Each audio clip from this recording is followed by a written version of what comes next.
Moses, the prince. Moses grew up among the riches of the Egyptian Pharaoh.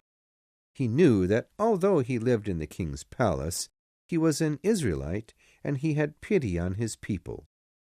The king was still treating them very badly. One day, Moses secretly killed an Egyptian when he was beating one of the Israelite slaves. But some Israelites knew it and may speak it out. Moses' secret was no longer safe. If the king were to catch him now, he would be killed. So Moses fled to a nearby land called Midian. One day he helped 7 sisters who were treated badly by a well. The girls were very grateful, and their father asked Moses to come stay with them. Moses became a shepherd for the father. He stayed with the family and eventually married one of the sisters. Moses liked going out into the fields to look after his father-in-law's sheep. One day he took them to graze on the tender grass at the bottom of Mount Sinai. There he saw a bush that was covered with flames. Moses looked closer at the bush. The flames burned hot, but the bush was not burning. A voice began to speak to him from out of the fire. "Moses," the voice said, "I am the God of Abraham, Isaac, and Jacob." Moses hid his face, for he was very much afraid. "I know the terrible things that are happening to my people in Egypt," God said. "I have come to save them. You will lead my people back to the promised land of Canaan, Moses." "I am not strong and wise enough to do such a thing," said Moses. "Certainly, I will be with you," God said. "But how will they know that?" asked Moses. God told Moses to take the stick he was holding and throw it on the ground. When he did, the stick turned into a snake. "Pick it up by its tail," God told Moses. He did, and the snake turned back into a stick. "I will give you the power to show these and other signs to the people, so they will know I have sent you," God said. On the way to Egypt, Moses met his brother Aaron and told him about all the things God had said. They went first to the Israelite leaders to give them God's message. The people of Israel were very thankful that the Lord had sent someone to help them. Disaster strikes Egypt. But the Pharaoh didn't believe a word of Moses and Aaron, and he made the Israelites suffer more. God sent Moses and Aaron again to warn Pharaoh that he must let the people of Israel go free. Aaron threw down the long stick which Moses had brought with him, and it turned into a snake. The king ordered his sorcerers to throw down their rods as well. All the rods turned into snakes, but Aaron's snake swallowed them. The miracle only made the king more stubborn. He refused again to let the Israelites leave. Again, God spoke to Moses. "Tell Aaron to wave his rod over the rivers of Egypt." He did, and the rivers turned to blood. The king's sorcerers could do nothing to change the water back. Then the Lord sent frogs jumping out of the nasty water. They covered the city.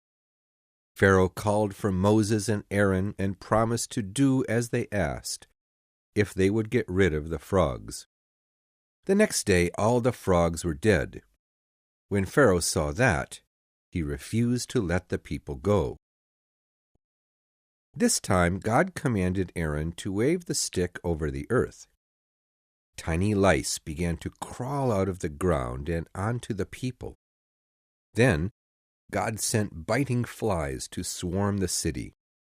Disease killed all the cattle. Ashes fell from the sky onto the people's skin and caused terrible sores to break out all over them. Hailstones and giant storms destroyed all the crops. Before each plague, God sent Moses and Aaron to the king. But after each plague, the king still refused to free the Israelites. He would not believe God's power. The Lord sent a mighty wind from the east over the country of Egypt. It carried thousands of locusts that fed on every plant that lived. Next, he made a terrible darkness come over the land. For 3 days it was so dark no one could see anything. The king called to Moses once more. "You may go, but leave all your herds and flocks behind," he told him. "When we go, we will take all that is ours with us," Moses told him. "No," yelled Pharaoh. "Go and do not ever see me again." Moses knew that the Lord was going to deliver one last punishment. God said to Moses, "At midnight I will go out into the land of Egypt, and every firstborn son in all the homes will die. Even the Pharaoh's firstborn son will not be spared. There will be a great sorrow throughout Egypt. The Israelites will be kept safe from all of this and will not be harmed," Moses said to Pharaoh. "Then you will see how the Lord looks after his people." Pharaoh was as stubborn as ever, so Aaron and Moses left him to go out and do what God had told them. The Passover Feast. God told Moses and Aaron to meet with the leaders of Israel. They were to do what he said so they would be protected when God came through Egypt to kill the firstborn sons. Moses told the leaders that the father of each of the Israelite families must find a lamb and kill it. The blood of the lamb must be smeared on the top and the sides of the doors of their houses. Then they should roast the lamb's flesh and prepare it for a feast. "Eat all of the meat the night of the feast," Moses told them. "When God comes in the night to find the firstborn sons, he will see the blood on your doors. He will know you are one of his people, and he will pass over your house to the next." He told them that every year they should observe the day of the Passover and remember the night the Lord saved them. Shortly after midnight on the night of the Passover, a great cry rose up from the Egyptian people. Just as God had promised, all the firstborn sons had died. Even the firstborn cattle in the herds were dead. The Israelites had obeyed God and stayed in their homes, eating the roast lamb. They had worn their shoes and traveling clothes to the table so they would be ready when Moses called to them.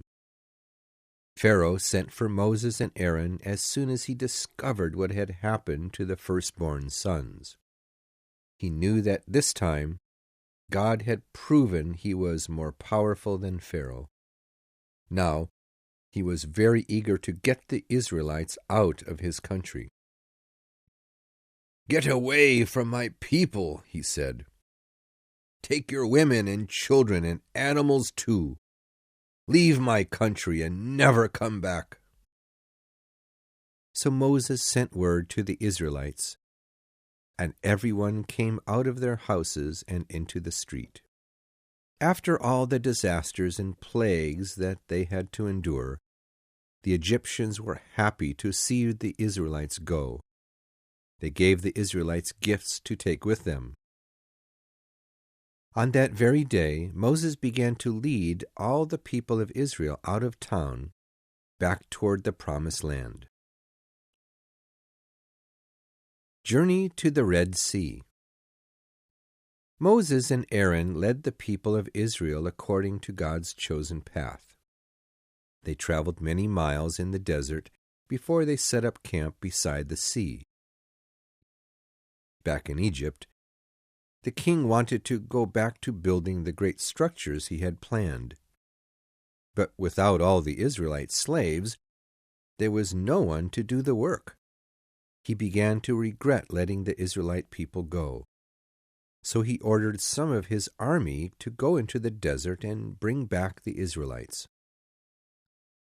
God warned Moses that Pharaoh was sending his men after the Israelites. "Don't be afraid," God said to him. "I am with you, and I will keep my people safe." The Israelites were sitting around their tents where they had camped by the sea. They saw a dust cloud on the horizon, and soon realized that the Egyptians were on their trail. "Why did you bring us here?" they shouted to Moses. "Now they will kill us all." Moses broke away from the crowd so he could pray to God. "Why are you calling to me?" God said. "Speak to the people and tell them to follow you. But first, lift up your rod and wave it over the sea. You will escape that way." When Moses raised the rod over the water, a very strange thing began to happen. The waves parted down the middle of the sea, and soon a dry path lay at the bottom. Moses motioned for the Israelite people to follow him. The Egyptians could see what was happening. They tried to speed up to catch the Israelites.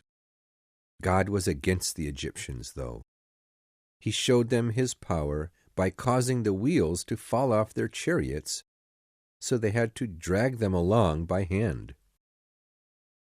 After all the Israelites had crossed the sea, God told Moses to raise the rod again and wave it over the sea. Moses did as God asked, and the waters of the sea began to cover the path. All the Egyptian soldiers were drowned instantly. The Israelites rejoiced because the Lord had saved them. God sends food and water. Moses and the Israelites walked for many days through the desert without water. When they did find water, it tasted so bitter they could not drink it. The people cried to Moses, asking him what to do. God told Moses to throw a tree into the pool of water. Moses obeyed, and the water turned sweet. Later, the people began to complain to Moses because they had nothing to eat. "We were better off in Egypt," they cried. God spoke again to Moses. "Tell the people that they will have meat and bread when they wake up in the morning. Then they will know how good their Lord is to them." The next morning the people looked outside their tents. They saw hundreds of birds called quail, and white flaky dew lay over everything. The Israelites caught the quail to eat. When they touched the dew to their lips, they found it tasted just like bread. Moses told the people that God would send enough quail and dew, which they called manna, to feed them each day. "On the 6th day, collect enough food for 2 days," said Moses. "On the Sabbath, the Lord will not send any food because it is a holy day of rest." God had instructed Moses to take his long wooden rod with him when he first started on the journey to free the Israelites. So far, it had helped him perform many miracles. Moses and the people were almost to the place where he had begun so many years ago. They stopped at a place called Rephidim, which was right below Mount Horeb, where God had spoken to Moses from the burning bush. Once again, the people were without water. They were hot and thirsty, and they were angry with Moses. Moses prayed to God. "What shall I do?" he asked. "They have threatened to stone me if I do not find water for them to drink." God told Moses to take the rod and tell the leaders to follow him up to Mount Horeb. When they arrived on the mountain, God showed Moses a rock and told him to hit it with the rod. He did, and a big stream of water began to pour out of it. Again, God had provided for the needs of the Israelites.